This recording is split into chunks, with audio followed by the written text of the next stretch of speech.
Praise the Lord. இன்றைய பலப்படுத்தும் வார்த்தை நீதிமொழிகள் 3வது அதிகாரம் 27வது வசனம். Proverbs chapter 3 verse 27. நன்மை செய்யும்படி உனக்கு திராணி இருக்கும்போது அதை செய்யத்தக்கவர்களுக்கு செய்யாமல் இராதே. Do not withhold good from those who deserve it when it's in your power to help them. ஹல்லேலூயா. வேத வசனம் சொல்கிறது, உங்களுக்கு நன்மை செய்ய திராணி இருக்கின்ற பொழுது நீங்க நன்மை செய்ய வேண்டும் என்று.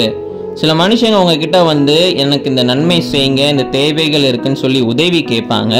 உங்களால் அதை முடிஞ்சுது, அந்த நன்மை அந்த உதவி நீங்க செஞ்சீங்க அப்படின்னா அவங்களுக்கு அது பிரயோஜனமாக இருக்கும்னு சொல்லி நீங்க நினைச்சீங்கன்னா, கர்த்தர் உங்களுக்கு அதை உணர்த்தினார் அப்படின்னா நீங்க அந்த நபர்களுக்கு நன்மை செய்ய வேண்டும்.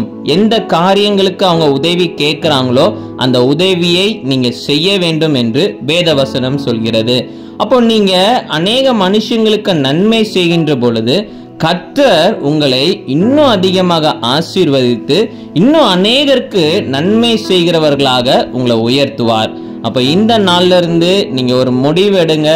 ஆண்டவரே, நீங்க என்ன ஆசீர்வதிச்சிருக்கிறீங்க, யாராவது ஏதாவது உதவி கேட்டாங்கன்னா அவங்களுக்கு நான் நன்மை செய்வேன் என்று ஒரு டெசிஷன் எடுத்து ஒவ்வொரு மனுஷங்களுக்கும் அது அவங்களுக்கு பிரயோஜனமாக இருக்கும் அப்படின்னா நீங்க அவங்களுக்கு அந்த உதவியை செய்யுங்க.